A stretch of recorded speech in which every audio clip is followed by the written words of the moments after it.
তখন ওয়ালিদ ইবনুল মুগীরা তিনি বললেন, হায় রে আমার আঙ্গুল, তুমি এই সময় এমন কাজ করছ।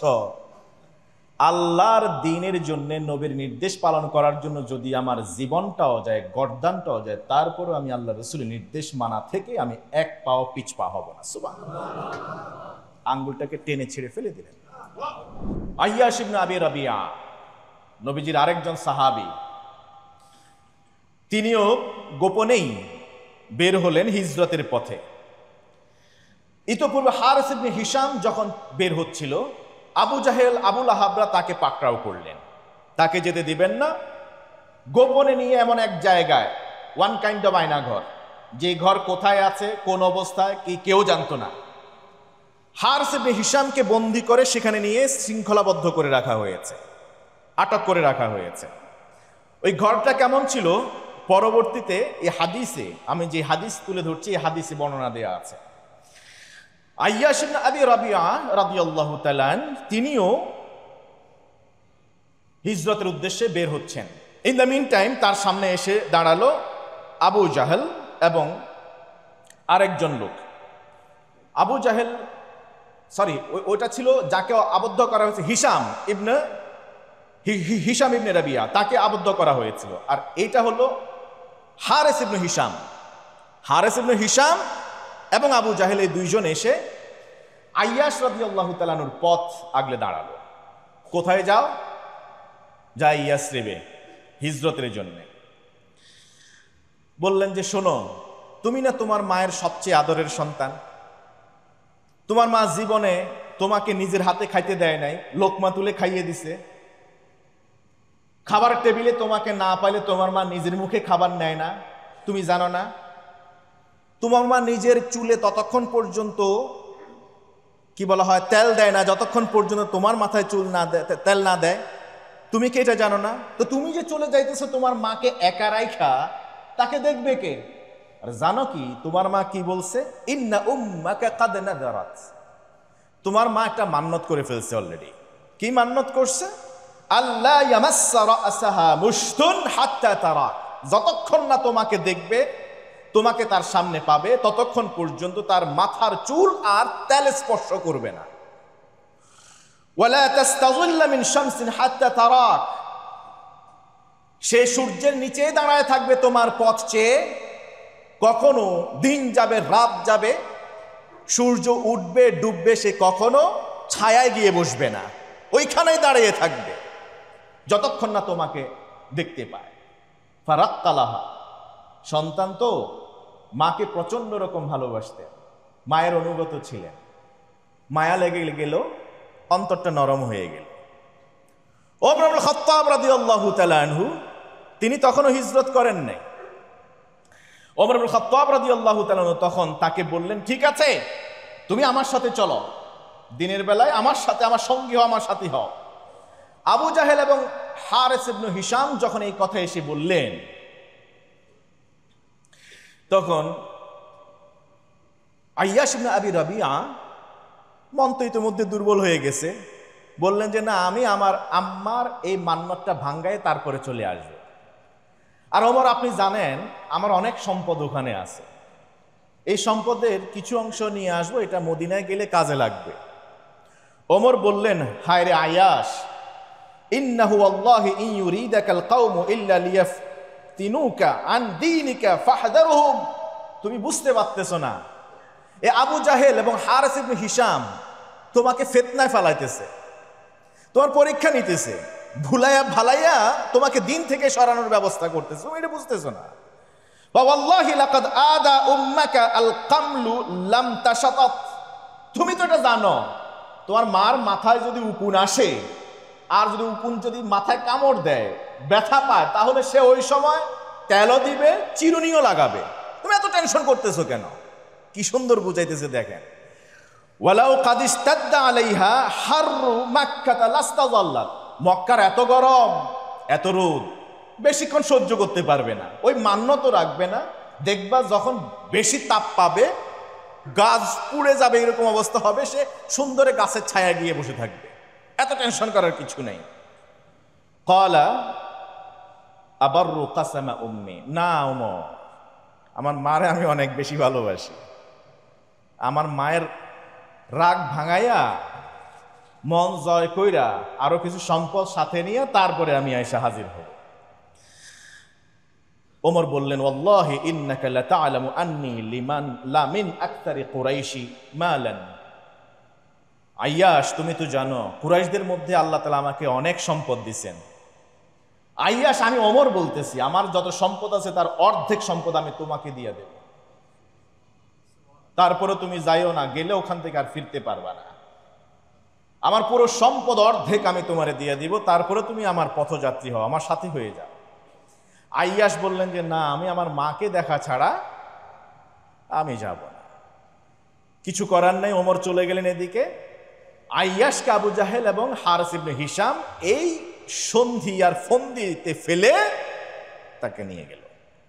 নিয়ে যাওয়ার পরে ওই যে হিশাম যাকে আগে বন্দী করা হয়েছিল এবং তাকে সহ নিয়ে যখন মক্কার ভিতরে ঢুকছে, তখন সবাইকে ডেকে ডেকে আবু জাহালরা বলতেছিল যে ইয়া আহলা মাক্কাতা, ও মক্কার বাসিন্দারা, হাকাযা ফাফআলু বিসুফাহাইকুম, তোমাদের মধ্যে নির্বোধ বোকা পাগল যারা আছে, নিজের বাবা মা ভাই বোন পৈতৃক সম্পত্তি সম্পদ সবকিছু ছেড়ে দিয়ে জিরো হাতে যারা মদিনার উদ্দেশ্যে পাড়ি জমাতে রওনা করছে, এটা বোকা ছাড়া আর কিছু না।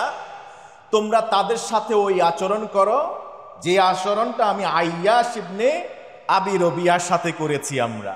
দেখো, তাকে হাত এর মধ্যে হাতে শ্রীকল পরাইলো, শ্রীকল পরানোর পরে তাকে ওইদিকে নিয়ে যেতে যেতে, টেনে হেঁচড়ে নিয়ে যেতে যেতে তারা এই কথা বলল। এরপরে যে হিশামের সাথে তাকেও আবদ্ধ করে রাখা হলো, বন্দী করে ফেলা হলো। নবীজি মুহাম্মদুর রাসূলুল্লাহ সাল্লাল্লাহু আলাইহি ওয়াসাল্লামের কাছে এই সংবাদ পৌঁছালো।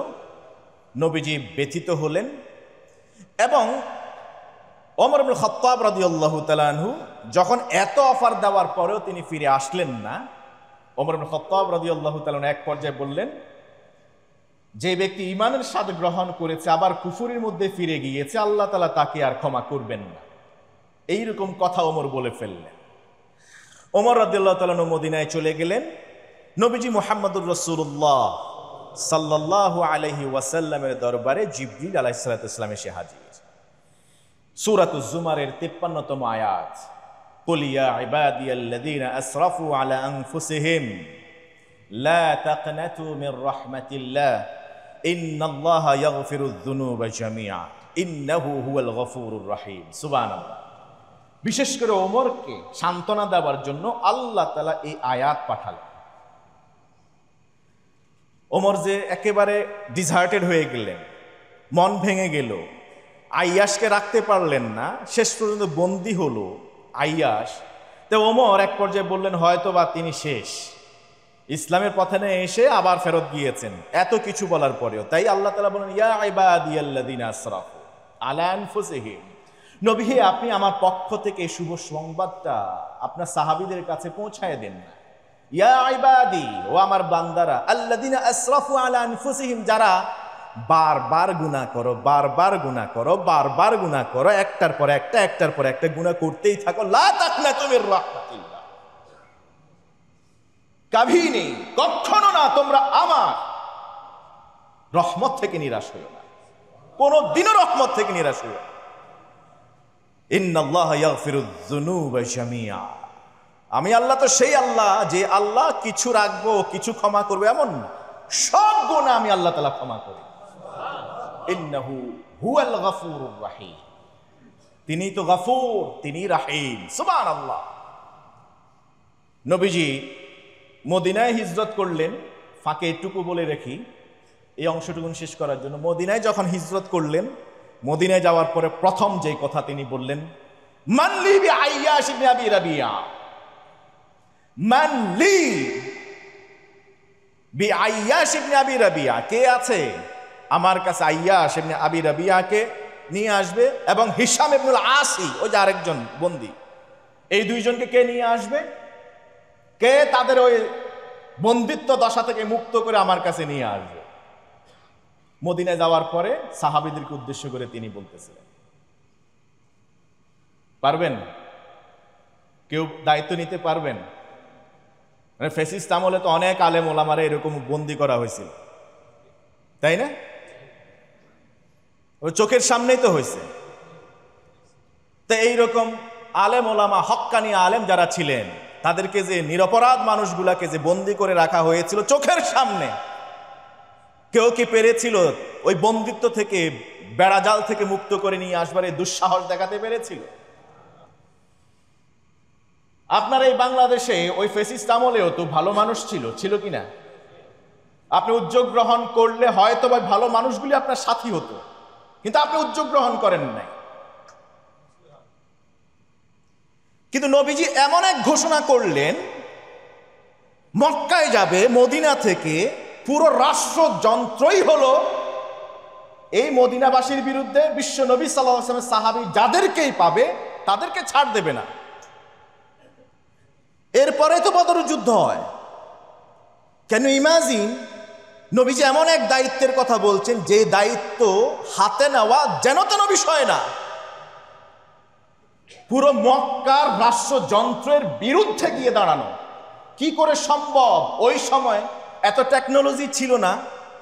একজন নয়, একজন মানুষ দুইজনকে সেখান থেকে বন্দি থেকে মুক্ত করে নিয়ে আসবে। যখন সাহাবীদের সামনে এই কথা বললেন নবীজি, মানলি বি আইয়াশ ইবনে আবি রাবিআতা ওয়া হিশাম ইবনে আল-আসি, কে আছো? সৎ সাহস রাখো, আমি মদিনায় চলে আসছি। আমার দুই সাহাবী আইয়াশ ইবনে আবি রাবিআ, হিশাম ইবনে আল-আসি, এই দুইজন মক্কায় বন্দি থাকবে, এটা আমি সইতে পারি না। কে আছো? এই দুইজনকে মুক্ত করে নিয়ে আসবে। ফাকামা আল ওয়ালিদ ইবনুল ওয়ালিদ ইবনুল মুগীরা, ওয়ালিদ ইবনুল ওয়ালিদ ইবনুল মুগীরা, মুগীরের ছেলে ওয়ালিদ, ওয়ালিদের ছেলে ওয়ালিদ, তিনি দাঁড়ায় গেলেন, বললেন, ইয়া রাসূলুল্লাহ, আমি দায়িত্ব নিচ্ছি, আমি দায়িত্ব নিচ্ছি ইয়া রাসূলুল্লাহ, আপনি আমাকে দায়িত্ব বিনা চিন্তায় দিতে পারেন। আনা লাকা ইয়া রাসূলুল্লাহ বিহিমা, আমি দুইজনকে ধরে নিয়ে এসে ওখান থেকে মুক্ত করে আপনার দরবারে পেশ করব। নবীজি অনুমতি দিলেন। তিনি রাতের অন্ধকারে বের হয়ে গেলেন। যেতে যেতে যেতে যেতে এক পর্যায়ে গিয়ে মক্কায় পৌঁছলেন। রাতের অন্ধকারে ছদ্মবেশে তিনি ঘুরছেন। আগে তো ট্রেস আউট করতে হবে আয়নাঘর কোথায় আছে, ওটা তো আগে জানতে হবে। বন্দি কোথায়? যদি সেটা ট্রেস আউট করা না যায়, বন্দীদেরকে সেখান থেকে মুক্ত করবেন কিভাবে? তো তিনি এইরকম বহুদিন ধরে গোয়েন্দাগিরি করছিলেন। এক পর্যায়ে এক মহিলাকে দেখলেন, মহিলা কি যেন প্লেটে করে ঢেকে নিয়ে যাইতেছে গোপনে রাতের বেলা। মহিলাকে গিয়ে জিজ্ঞেস করলেন যে, আপনি কোথায় যাইতেছেন? বলল যে, যাইতেছি খাবার নিয়ে। কোন জায়গায়? বলছে, ওই যে দুইজন মানুষ আছে বন্দি, ওদেরকে খাবার দেওয়ার জন্য যেতেছে।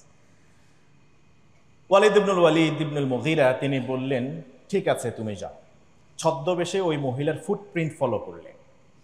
যেতে যেতে গিয়ে দেখলেন এই আল্লাহর দুশমনেরা এই দুইজন আল্লাহর সাহাবীকে, আইয়াশ ইবনে আবি রাবিআ, হিশাম ইবনে আল-আসি, এই দুইজনকে হাত পা বেঁধে এমন নির্যাতন করছে, এমন অত্যাচার করছে, শরীরে চারদিকে রক্ত, আর ফ্লোরের ভিতরে, মাটির ভিতরে, বালির ভিতরে রক্ত মেখে আছে। এই দুইজন সেখানে বসে আছে আবদ্ধ অবস্থায়। ওয়ালিদ ইবনুল মুগীরা সেখানে গেলেন। যাওয়ার পরে গোপনে ওই মহিলা যখন চলে গেলেন, তাদেরকে সেখান থেকে মুক্ত করলেন। ওই রাতের গহীনেই আবার একটা উটের উপরে তাদেরকে সাওয়ার করালেন। একজনকে সামনে, একজনকে পিছনে বসালেন, নিজে মাঝখানে বসলেন। উঠেই খুব দ্রুত গতিতে উটটাকে ধাওয়া করছিলেন। এক পর্যায়ে উট যখন তার সাধ্যের চেয়ে দ্রুত গতিতে দৌড়াতে চাচ্ছিল, তখন উটটা হোঁচট খেয়ে পড়ে গেল। হোঁচট খেয়ে পড়ে যাওয়ার পরে ওয়ালিদ ইবনুল ওয়ালিদের একটা আঙ্গুল ভেঙে গেছে, আর সেখান থেকে রক্ত বাইরেছে। তো এখন দুই সঙ্গী মনে করছিল, যখন রক্ত পড়া শুরু হয়েছে, হয়তোবা যাওয়াটা আরো বিলম্ব হবে। তখন ওয়ালিদ ইবনুল মুগীরা তিনি বললেন, হায় রে আমার আঙ্গুল, তুমি এই সময় এমন কাজ করছো। আল্লাহর দ্বীনের জন্য, নবীর নির্দেশ পালন করার জন্য যদি আমার জীবনটাও যায়, গর্দানটাও যায়, তারপরেও আমি আল্লাহ রাসূলের নির্দেশ মানা থেকে আমি এক পাও পিছপা হব না। সুবহানাল্লাহ। আঙ্গুলটাকে টেনে ছিঁড়ে ফেলে দিলেন। নবীজির দরবারে নিয়ে দুই সাহাবেকে নিয়ে হাজির হলেন।